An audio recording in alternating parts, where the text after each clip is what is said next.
Hello बच्चों, आपका स्वागत है हमारे YouTube चैनल पर। आज हम आपके लिए बिहार दरोगा पेपर एनालाइज 2026 18 जनवरी की फर्स्ट शिफ्ट के क्वेश्चन का एनालाइज लेकर आए हैं और इसमें 50% का हम एनालाइज करेंगे। और इसमें इस टाइप के प्रश्न पूछे गए हैं। सेरेंडिपिटी कला महोत्सव कहाँ का है या किस राज्य से संबंधित है? भारत की पहली महिला मुख्यमंत्री कौन से राज्य से संबंधित है? 2024 का 91वां ग्रैंड मास्टर कौन था? मृदा दिवस कब मनाया जाता है? बिहार दिवस कब मनाया जाता है? इस टाइप के हम 50% लेकर आए हैं। आइए समझते हैं। और सभी बच्चे कमेंट करते हुए चलना और अपने आंसर मिलाते चलना। तो पहला प्रश्न है, सेरेंडिपिटी कला महोत्सव कहाँ आयोजित होता है? तो यहाँ पर चार ऑप्शन है, चारों में कौन सा ऑप्शन है? ऑप्शन नंबर सी बिल्कुल राइट आंसर है, गोवा में मनाया जाता है। गोवा में भी कहां पर? पणजी में। तो यहाँ पर इसके बारे में समझते हैं। सेरेंडिपिटी आर्ट्स फेस्टिवल भारत का एक प्रमुख कला और संस्कृति महोत्सव है। यह गोवा में हर साल आयोजित होता है। इसमें संगीत, नृत्य, चित्रकला, शिल्प, थिएटर और फिल्म जैसी कला गतिविधियां शामिल होती है। तो कौन से राज्य में मनाया जाता है? गोवा में। इससे अगला प्रश्न जो आपके एग्जाम में पूछा गया, भारत की पहली महिला मुख्यमंत्री कौन थी और किस राज्य से थी? तो यहाँ पर चार ऑप्शन है, चारों में कौन सा ऑप्शन है? Option number A Sucheta Kripalani. और कौन सा राज्य से? यूपी से, उत्तर प्रदेश से। इसके बारे में समझते हैं। भारत की पहली महिला मुख्यमंत्री सुचेता कृपलानी थी। उन्होंने उत्तर प्रदेश राज्य से यह पद संभाला था। यह भारतीय राजनीति में महिलाओं के लिए एक प्रेरणादायक उदाहरण है। तो कौन थी? सुचेता कृपलानी और यूपी से थी। इससे अगला प्रश्न, भारत का 91वां ग्रैंड मास्टर कौन है और 2024 का पूछा गया था। तो कौन है यहाँ पर? यहाँ पर चार ऑप्शन है, चारों में कौन है? Option number C Gukesh D. तो इनके बारे में समझते हैं। देखो, गुकेश डी ने बेहद कम उम्र में ग्रैंड मास्टर का खिताब प्राप्त किया। उन्होंने भारत के सबसे युवा ग्रैंड मास्टर का रिकॉर्ड बनाया और शतरंज में अपनी पहचान बनाई। तो किसमें बनाई? शतरंज या चेस में। इससे अगला प्रश्न है जो आपके एग्जाम में पूछा गया, मोहम्मद गौरी किस सेनापति के भाले से गंभीर रूप से घायल हुआ था? तो यहाँ पर चार ऑप्शन, चारों में कौन है? ऑप्शन नंबर बी बिल्कुल राइट आंसर है, गोविंद राय के भाले से ये घायल हुए थे। तो यहाँ पर इसके बारे में समझते हैं। देखो, तराइन के प्रथम युद्ध 1191 ईस्वी में मोहम्मद गौरी पृथ्वीराज चौहान की सेना से लड़ा। उस समय सेना के सेनापति गोविंद राय ने भाले का प्रहार किया, जिससे गौरी के हाथ में गंभीर चोट लगी और वह अचेत हो गया। यह घटना गौरी की पहली हार और भारतीय सामंतों की वीरता को दर्शाती है। इससे अगला प्रश्न जो आपके एग्जाम में पूछा गया, कृषि वोल्टी परियोजना किस क्षेत्र या उद्देश्य के लिए शुरू की गई थी? तो यहाँ पर चार ऑप्शन, चारों में कौन सा? ऑप्शन नंबर बी कृषि के लिए और सौर ऊर्जा उत्पादन के लिए शुरू की गई थी। इसके बारे में समझते हैं। कृषि वोल्टिक परियोजना का उद्देश्य किसानों के लिए सौर ऊर्जा का उपयोग करके कृषि कार्यों में बिजली की उपलब्धता सुनिश्चित करना। इस योजना के तहत सोलर पंप और सोलर पावर सिस्टम लगाए जाते हैं, जिससे खेती में पानी की आपूर्ति और अन्य कृषि कार्य आसानी से किए जा सके। तो इससे अगला प्रश्न जो आपके एग्जाम में पूछा गया, कैप्टन विक्रम बत्रा को किस बहादुरी सेवा के लिए सम्मानित किया गया था? तो यहाँ पर चार ऑप्शन है, चारों में कौन सा? ऑप्शन नंबर बी परमवीर चक्र के लिए सम्मानित किया गया। कैप्टन विक्रम बत्रा को कारगिल युद्ध 1999 में अपनी अद्भुत बहादुरी और देशभक्ति के लिए परमवीर चक्र से सम्मानित किया गया। उन्होंने दुश्मन के अत्यंत कठिन इलाके में साहसिक कार्रवाई की और अपने साथियों की रक्षा करते हुए अद्भुत वीरता दिखाई। इससे अगला प्रश्न जो आपके एग्जाम में पूछा गया, प्रोग्रामिंग माइक्रो का मुख्य उद्देश्य क्या है? तो यहाँ पर चार ऑप्शन, चारों में कौन सा? ऑप्शन नंबर बी छोटे उपकरणों और माइक्रो कंट्रोलर को निर्देश देना। तो इसके बारे में समझते हैं। प्रोग्रामिंग माइक्रो का उपयोग छोटे इलेक्ट्रॉनिक उपकरणों या माइक्रो कंट्रोलर में काम करने वाले छोटे छोटे प्रोग्राम लिखने के लिए किया जाता है। इसमें जो उदाहरण वॉशिंग मशीन में एलईडी कंट्रोलर, आर्डुइनो प्रोजेक्ट आदि के लिए किया जाता है। इससे अगला प्रश्न जो आपके एग्जाम में पूछा गया, जीवाणु और कवक की कोशिका भित्ति मुख्य रूप से किस चीज से बनी होती है? तो यहाँ पर चार ऑप्शन है, चारों में कौन कौन सी है? तो यहाँ पर बी और सी बिल्कुल राइट आंसर है। तो जीवाणु के लिए कौन सी है? पेप्टिडो ग्लाइकन। और कवक के लिए काइटिन की बनी होती है कोशिका भित्ति। तो इसके बारे में समझते हैं। जीवाणु या बैक्टीरिया की कोशिका भित्ति मुख्य रूप से पेप्टिडो ग्लाइकन से बनी होती है। कवक की कोशिका भित्ति मुख्य रूप से काइटिन की बनी होती है। कोशिका भित्ति कोशिका को मजबूती और सुरक्षा देती है और पदार्थों के प्रवेश निकास को नियंत्रित करती है। इससे अगला प्रश्न जो आपके एग्जाम में पूछा गया, तो सभी बच्चे कमेंट करते हुए चलना, बिहार दिवस कब मनाया जाता है? तो यहाँ पर चार ऑप्शन है, चारों में कौन सा ठीक है? ऑप्शन नंबर बी 22 मार्च को मनाया जाता है बिहार दिवस। तो इसके बारे में समझते हैं। देखो, बिहार दिवस हर साल 22 मार्च को मनाया जाता है। इसे बिहार राज्य की स्थापना के उपलक्ष्य में मनाया जाता है। इस दिन राज्य की संस्कृति, इतिहास और उपलब्धियों को याद किया जाता है।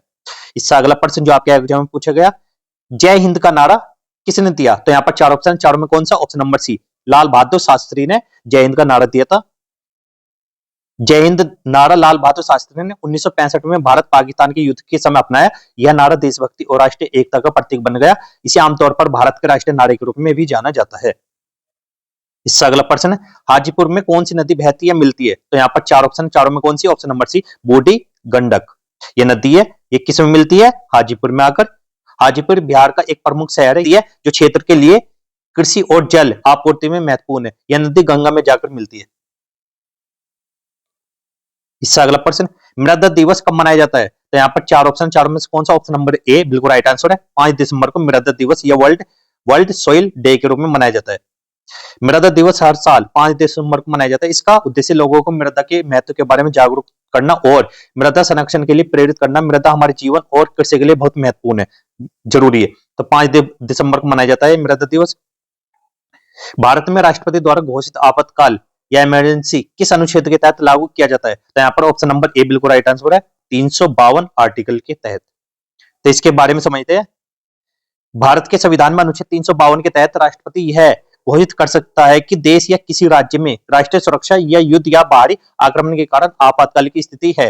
इसे राष्ट्रपति का आपातकाल भी कहा जाता है। इस आपातकाल के दौरान केंद्र को अधिक शक्तियां प्राप्त होती है और राज्य सरकारें राष्ट्रपति के नियंत्रण में आ सकती हैं। तो कौन सा आर्टिकल है? 352 के तहत।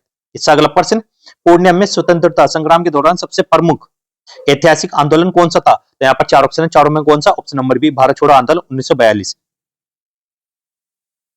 इसके बारे में समझते हैं। पूर्णिया में स्वतंत्रता संग्राम के कई आंदोलन का असर रहा, लेकिन सबसे प्रमुख भारत छोड़ो आंदोलन 1942 था। इस दौरान 25 अगस्त 1942 को दमदा में 15 स्वतंत्रता सेनानी शहीद हुए। इससे पहले 20वीं सदी की शुरुआत में स्वदेशी आंदोलन और किसान सभा आंदोलन भी यहाँ सक्रिय थे। दमदा में शहीदों की याद में शहीद स्मारक भी बनाया गया, जो जनता के विरोध और संघर्ष को दर्शाता है। तो कब था ये? भारत छोड़ो आंदोलन के दौरान। अगला प्रश्न, 2024 में विश्व शतरंज चैंपियनशिप कहाँ आयोजित की गई? तो कहां पर? ये ऑप्शन नंबर सी बिल्कुल राइट आंसर, सिंगापुर। या रिसोर्ट्स वर्ल्ड सेंटोसा या इक्वेरियस होटल इस संबंधित है। इसके बारे में समझते हैं। जुलाई 2024 में FIDE ने घोषणा की कि विश्व शतरंज चैंपियनशिप 20 नवंबर से 15 दिसंबर 2024 तक आयोजित होगी। कई स्थानों पर विचार करने के बाद अंतिम रूप से सिंगापुर के रिसोर्ट्स वर्ल्ड सेंटोसा स्थित इक्वेरियस होटल को मैच की मेजबानी के लिए चुना गया। यह विश्व चैंपियनशिप का आधिकारिक और अंतिम चयनित स्थल है। इससे अगला प्रश्न, तेलंगाना में कृषि आंदोलन कब शुरू और इसके मुख्य कारण क्या थे? तो यहाँ पर चार ऑप्शन, चारों में से कौन सा है? तो सभी बच्चे कमेंट करके आंसर देना। ऑप्शन नंबर ए, 1946 से 1951 के बीच जमींदारों के अत्याचार और भारी करों के खिलाफ। इसके बारे में समझते हैं। तेलंगाना आंदोलन हैदराबाद रियासत में हुआ था। किसानों ने जमींदारों और भारी करों के खिलाफ संघर्ष किया। आंदोलन का नेतृत्व communist party of India CPI ने किया। इसका उद्देश्य था कि किसानों की जमीन और अधिकार बचाना। यह आंदोलन 1940 से 1951 तक चला। इससे अगला प्रश्न है, बिहार में सरस मेला किसके लिए प्रसिद्ध है? तो यहाँ पर चार ऑप्शन, चारों में कौन सा है? ऑप्शन नंबर बी, कृषि और पशुपालन उत्सव के लिए महत्वपूर्ण है। बिहार में सरस मेला कृषि और पशुपालन के प्रतीक के रूप में मनाया जाता है। यह मेला ग्रामीण जीवन और खेती बाड़ी से जुड़ी परंपराओं का उत्सव है। मेले में लोग पशु प्रदर्शन, कृषि उत्पाद और स्थानीय संस्कृति को दिखाते हैं।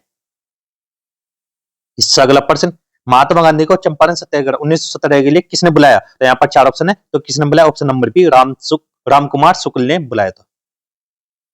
चंपारण जिले के किसानों पर नीलबाग टेंट प्रणाली में अत्याचार बढ़ गया था। रामकुमार शुक्ल ने महात्मा गांधी को किसानों की मदद करने और उनके हकों के लिए संघर्ष करने के लिए बुलाया।